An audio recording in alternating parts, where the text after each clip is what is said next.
So we're in the middle of August, Chiney, and the Atlanta Hawks and Trae Young, they still haven't reached an agreement on an extension.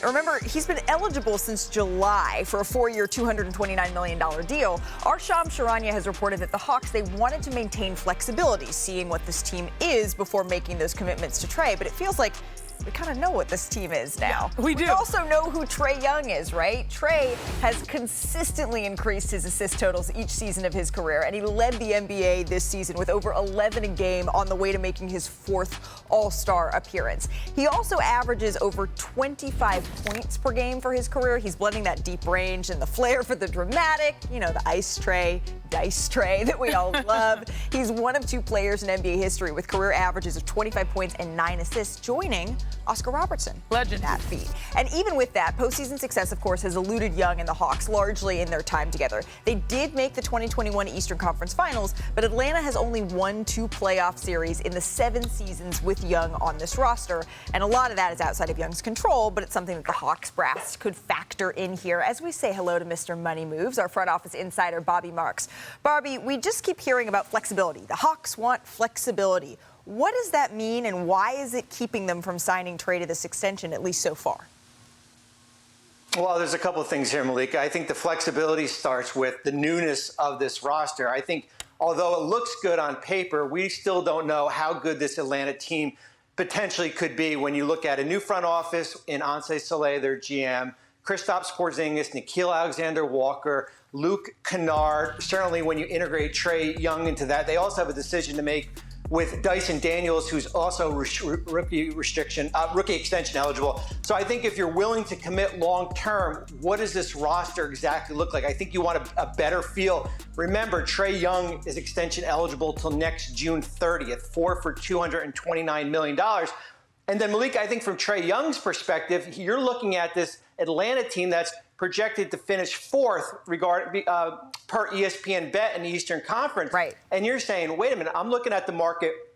We've got potentially 10 teams. We've got a third of next year's teams that have cap space here. Am I willing to commit long term if I'm not liking where the price is right now? So I think this is going to be a slow play as far as where both sides are going to go. I do think there's a middle ground as far as reaching that commitment here. But I do think from Atlanta's perspective, you're looking, wait a minute, let's see how this roster fits before we're willing to commit long-term to Trae Young. Really quick, Bobby, it's unlikely if they don't reach an extension by the time the season starts. It's unlikely that we'll see this play out during the season. That would likely signify a pause button. Am I correct in thinking that? Yeah, I mean, you never say never here, right. But I think what you would like, from a player's perspective, you want to take care of your business before the season starts. You don't want to have negotiations. A little bit different than Jimmy Butler last year in Golden State, but you don't want extension talks during the regular season. That's something to happen after the season concludes. Yeah, you would never want that type of extension tension, Perk. When you're looking at this for Trae Young, do you think this is a mistake that the Hawks are making by not offering him that max extension right now? I do, because, I mean, what else is out there that you're going to get for us being an upgrade from Trae Young? You just highlighted what he's been doing every year for us, his assists, and he's averaging 25 for his career. He's on like one could say or argue that he's having a Hall of Fame type career if you look at the numbers, and now you actually have the pieces around him that complements Trae Young. A Jalen Johnson, who I'm very high on. You have pesky wing defenders with Lit. You go and get Alexander Walker, who can provide that scoring off the bench or in the starting lineup. You get Luke Kennard, who is a knockdown shooter, and you look at what Trae brings to the table. He makes everybody around him better. So going to get his 25 and getting about 10 to 11 assists a night, what else are you going to go out there and get at that position? I believe that the Hawks need to get this done. And Perk, you said it. If you look at the numbers, and speaking of those assists, because everyone comes in and thinks, oh, Trae, he's a scoring point guard. Yeah. But with the new coach and the new players, he's been asked to do more passing. I don't know if we have the graphic. Here it is. Thank you so much, J. Joe and our amazing producers here. Every year of his career, he has upped his assist numbers. So he's evolving his game, not just relying on the shot, the deep range. But look, starting at 8 all the way up to 11.6, constantly pressuring the best point guards in the association when it comes to the top of the categories of leading the league in assists and also points overall generated when you add his scoring. And I believe that this is an opportunity season for the Hawks, because if you look at the landscape of the East, Celtics, Bucks, Pacers, Philly. How do we feel about those squads? Maybe there's some question marks there. You look at Detroit, Orlando, they're on the rise. Right. But this is a team that is led by a veteran who has experience and who has evolved his game in some ways. And it's also like the identity of the Hawks. Like, if you don't maintain Trae, like, that's a big choice. That's a big gamble in a year where your team, if you play well, you can end up getting to the Eastern Conference Finals. So I think that man, he deserves, he earns his money. And Malika, what do I always say that the great Kevin Garnett always used to tell me? You remember? The one that's fit for TV or the one that's not fit for TV? Anything is possible? No, don't worry about it. Listen, he always look at young great players to see if they're able to go out there and get theirs and make others around them better. Chiney highlighting that chart, he's getting his and making guys around him better. Lauri Markkanen is on his third team with the Utah Jazz, and that has been really his most productive when you look at his numbers. He won Most Improved in 2023. He was an All-Star. With the Jazz, they have firmly said, nope, right now, even though we're in the midst of a rebuild, we don't have the right offer on the table. So, Bobby, Markkanen's been a bit of a topic, as Chiney has been really covert in alluding to over the last couple of minutes. What kind of market is actually out there for a player of his skill set? 7 foot, can shoot. What are we talking about here? Yeah, it's amazing how things kind of changed a year ago. Remember, we were talking about Lauri Markkanen, that date we had circled as far as to renegotiate and extend as far as when he could become trade eligible, and he was not trade eligible last year.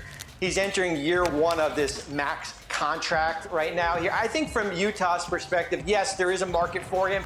But I do think when you look at this roster, and it is extremely young as far as what the Jazz are going to do, they need good players, right? They need to eventually turn the script a little bit as far as how they start building this roster out. Collecting draft picks, which they have 11 first in the next 7 years, that is great. But I do think Markkanen can be a building block to build this around moving forward.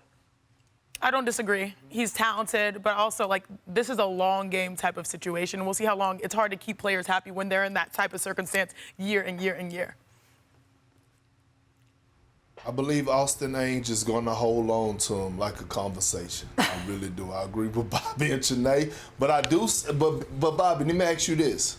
Could it be a possibility that he end up in Boston? Maybe Boston take a look at him. They lost Kristaps Porzingis. They lost Al Horford. I mean,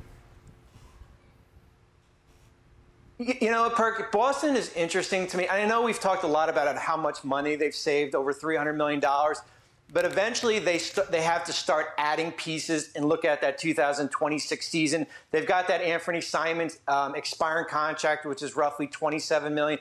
They've got a 6 first-round pick. Certainly they can include this year's pick. That's the type of player that fits if you're trying to take that gap year and then also add a piece for next offseason when Jason Tatum gets back. This sounds like a challenge that the Utah Jazz are going to have to try to figure out here over the next couple of months. They are seeing Lauri Markkanen is entering the first of a 4-year deal where he's making nearly $50 million a year, so it's not exactly like it would be cheap to be able to move him. But speaking of issues, of problems, of challenges that players around the league have had to face, did y'all see this?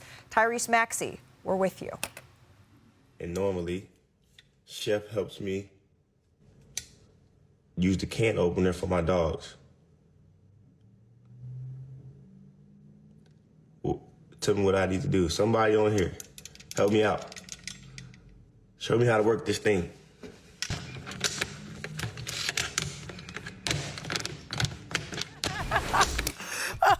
There needs to be some pressure. When you some put tension. Yeah, you got to just Then you snap it onto the side of the can. Then crank. Although some are more difficult than others. It's true. Mark, could you have handled that one?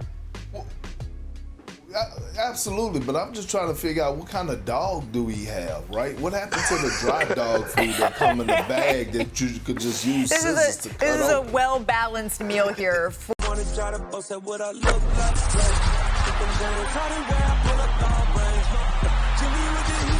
fire.